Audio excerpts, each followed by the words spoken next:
The next storyteller is a guy I've known for a long time, Goede. He works at Smoke Brush. Don is an amazing artist. He is a fierce rock and roller. If you haven't heard his band, this guy can party like nothing you've ever seen before. Around Smoke Brush, he's one of those invaluable guys who, right before we went on, he starts seeing nails coming out of the wall, and starts with his fingers pulling them, and gosh, this is what Don does, because Don is not just an artist, but when he is into something, he is in 100%. It is my honor to introduce him and to introduce his story. Don Goede.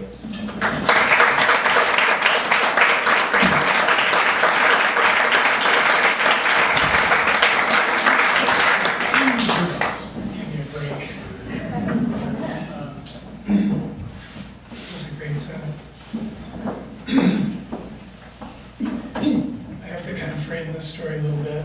I was born and raised in Colorado Springs, and then in 1986 I got the hell out. Had to run away for a long time before I could appreciate what a wonderful and beautiful place this is.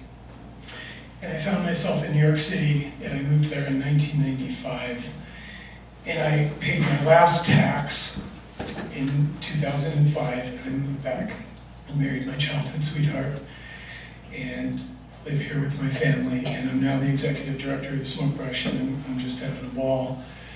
It's been a rough couple weeks for me, because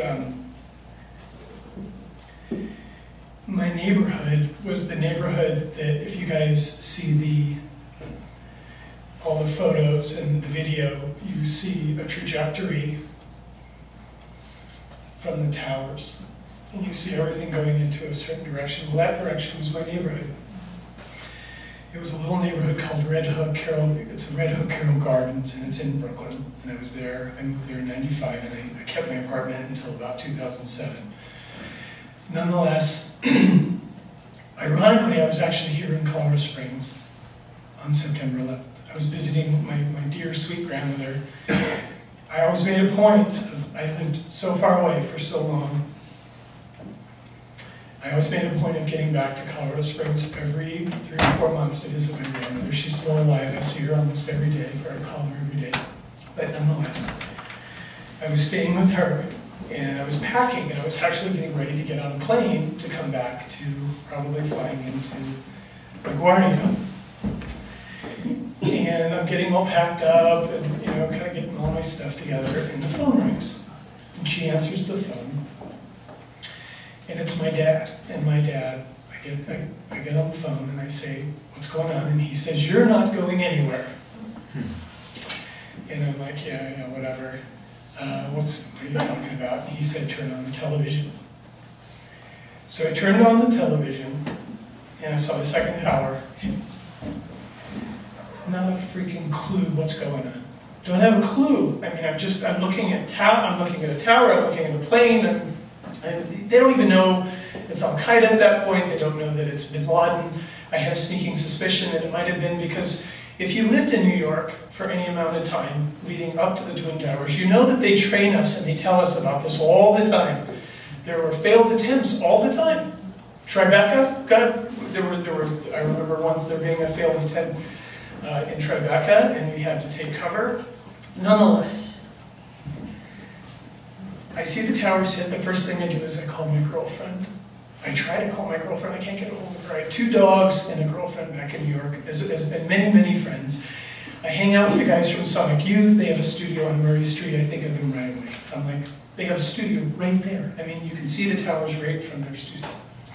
I unsuccessfully try to reach people all day. I just, for whatever reason, I can't get a hold of anybody. I'm kind of freaking out. I'm like, what the hell do I do? My dad comes up, he consoles me. He says, "I'll drive you home." We tried trains. All the cars were rented. All the cars in Colorado Springs were rented. So I'm thinking, are there that many New Yorkers in Colorado Springs? I mean, it was weird. I mean, it really was freaking weird to me. So I spend approximately 24 hours just kind of freaking out. I mean, I'm pacing. I go to the Cheyenne Edition. My friend Dave Vickers knew I was in town. He called me. He did an interview with me.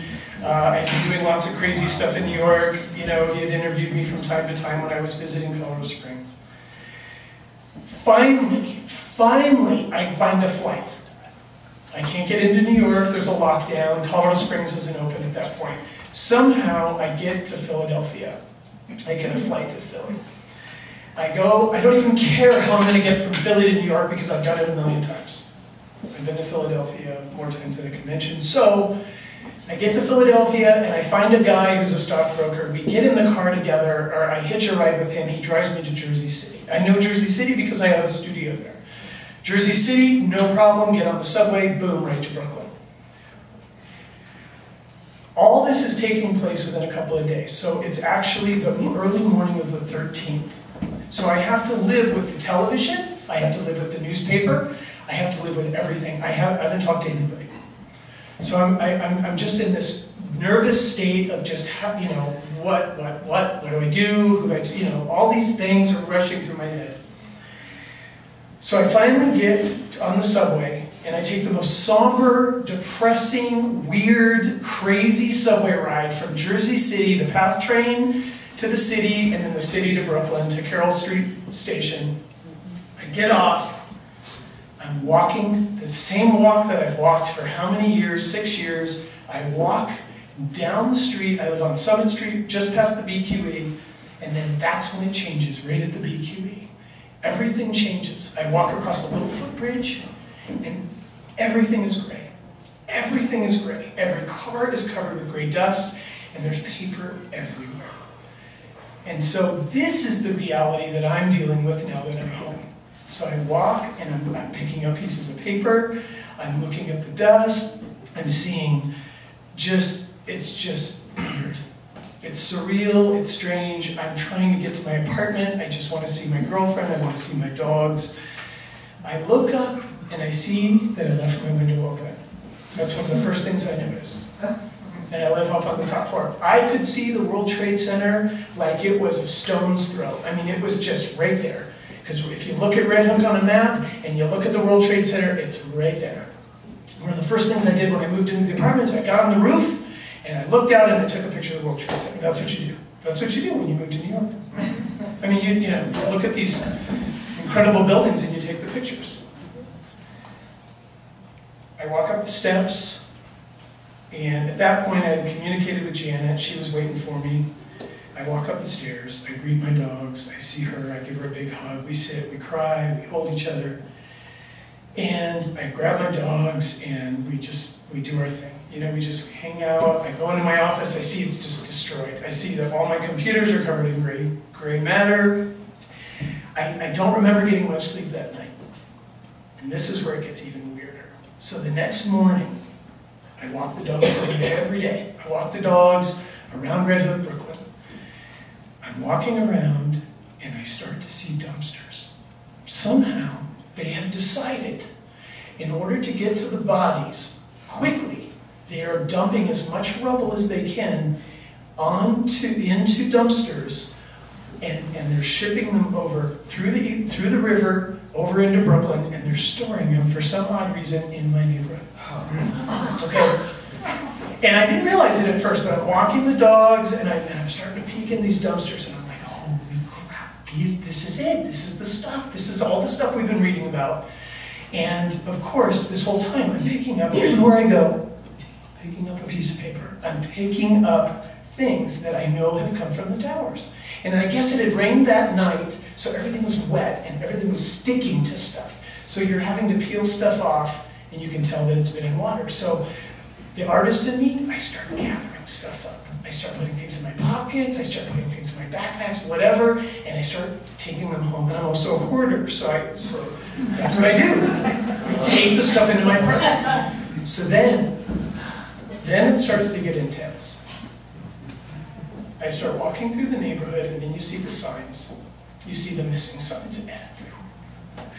Everywhere you see these fucking signs that say, and you know they're dead. You know they're dead because this is the 4th day, and you know that there's no way people could survive. But it doesn't matter because they're going to put the signs everywhere. They're going to put them in the pizzeria, they're going to put them in the meat shop, they're going to put them everywhere, and you just know that they're going to stay there. And then I go, and I make the mistake of going to get a slice of pizza. And I go down there, and David tells me this horrible story of his best friend being crushed by another man. And that's when the reality starts to hit. That's when everything, you start realizing, okay, yeah, there's paper, and there's rubble, and there's this, and there's this. But then you start realizing all these people that died, they lived here. They lived in these neighborhoods. They lived, I would say probably at least 40 or 50 of these people lived in my neighborhood, or the surrounding areas, whether it was Cobble Hill, whether it was Park Slope, whether it was any of those neighborhoods, and you see their faces everywhere you go. And it's devastating because you feel so bad for these people. So I think you think that's as bad as it gets. Then my friend Roby, my next door neighbor, decides, he's a volunteer fire department, he decides he's going to help find bodies. So every day he goes to the city and he digs for bodies, and he finds them. And he brings the smell of the bodies home every day. He showers there, and it doesn't matter. He comes in, he comes home, we talk over the fence like we've done a million times, but the difference is he's got the smell of death all over him. Then my girlfriend decides she's going to go to the site, and she's going to give reflexology to the firefighters. She does foot reflexology, so she decides she's going to do that because they're on their feet so much. So all of this stuff just starts coming and coming and coming and piling up. And then for some reason I freak out on probably the night of the 14th or the 15th, I think it was the 15th. And I decide I'm going to jump in one of those dumpsters because I can't connect with this stuff. I'm freaking out. I mean, there's death everywhere. You see it on the news, you see it in people's faces, it just adds up, it adds up, it adds up. But for God's sakes, I have to connect to this somehow. I haven't lost anybody, thank God. But at the same time, these are my neighbors. These are my colleagues in a direct way. These are I've got to find a way to connect. So I go and I put on one of those silly flashlights on my head that I wear every time I go to Vermont in the summer. And I go in and I dig in these dumpsters. And I'm sitting in there. I jump in. And I just start rifling through the stuff.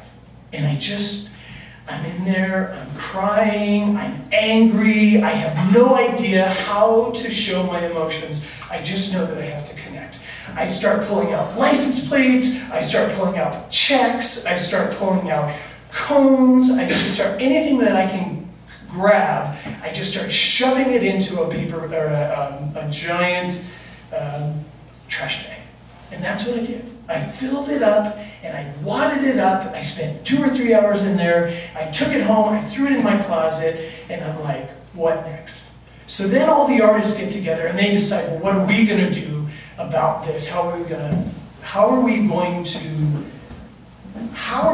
deal with this? How are we going to represent? How are we going to communicate as artists to the community, to the people that have been lost? I mean, what do we do?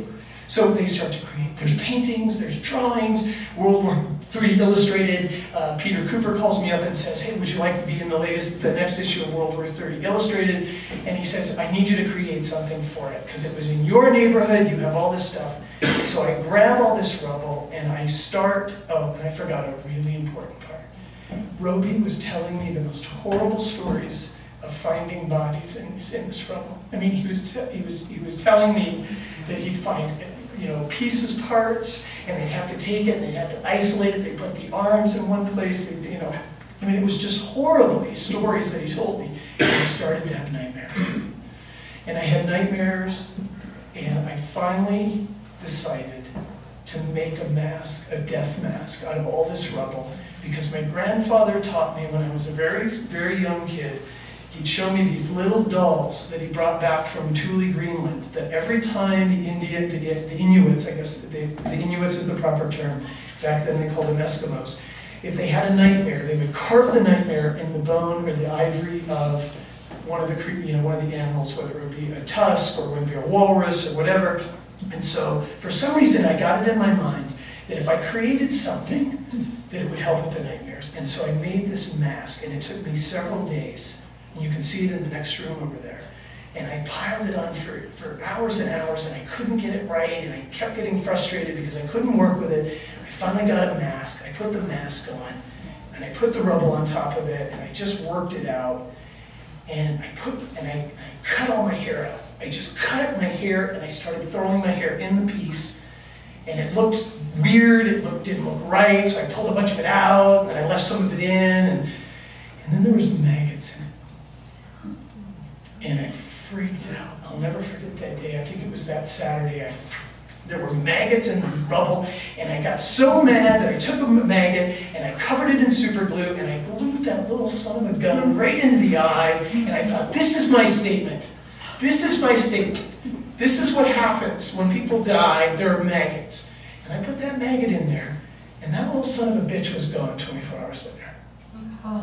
He was gone. If you look in that death mask and you look in the corner of one of those eyes, you can see a perfect little mark of where there was a larva. And he got out, those little things. So I could sit up here and I could talk to you for minutes and minutes, or for hours and hours, and I could tell you, and where am I at? 1 minute. Okay. I'm going to put some closure on this thing. The worst part for me was the last night of one of my dog's lives. 9/11 totally destroyed his life. He was a little Westie by the name of Colonel Pickering.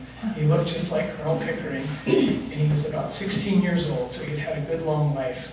And he started convulsing that weekend. And Janet and I knew something was wrong, and we knew it was probably about time to put him down. And that night, that Saturday night, or it was either Saturday night or early Sunday morning, he started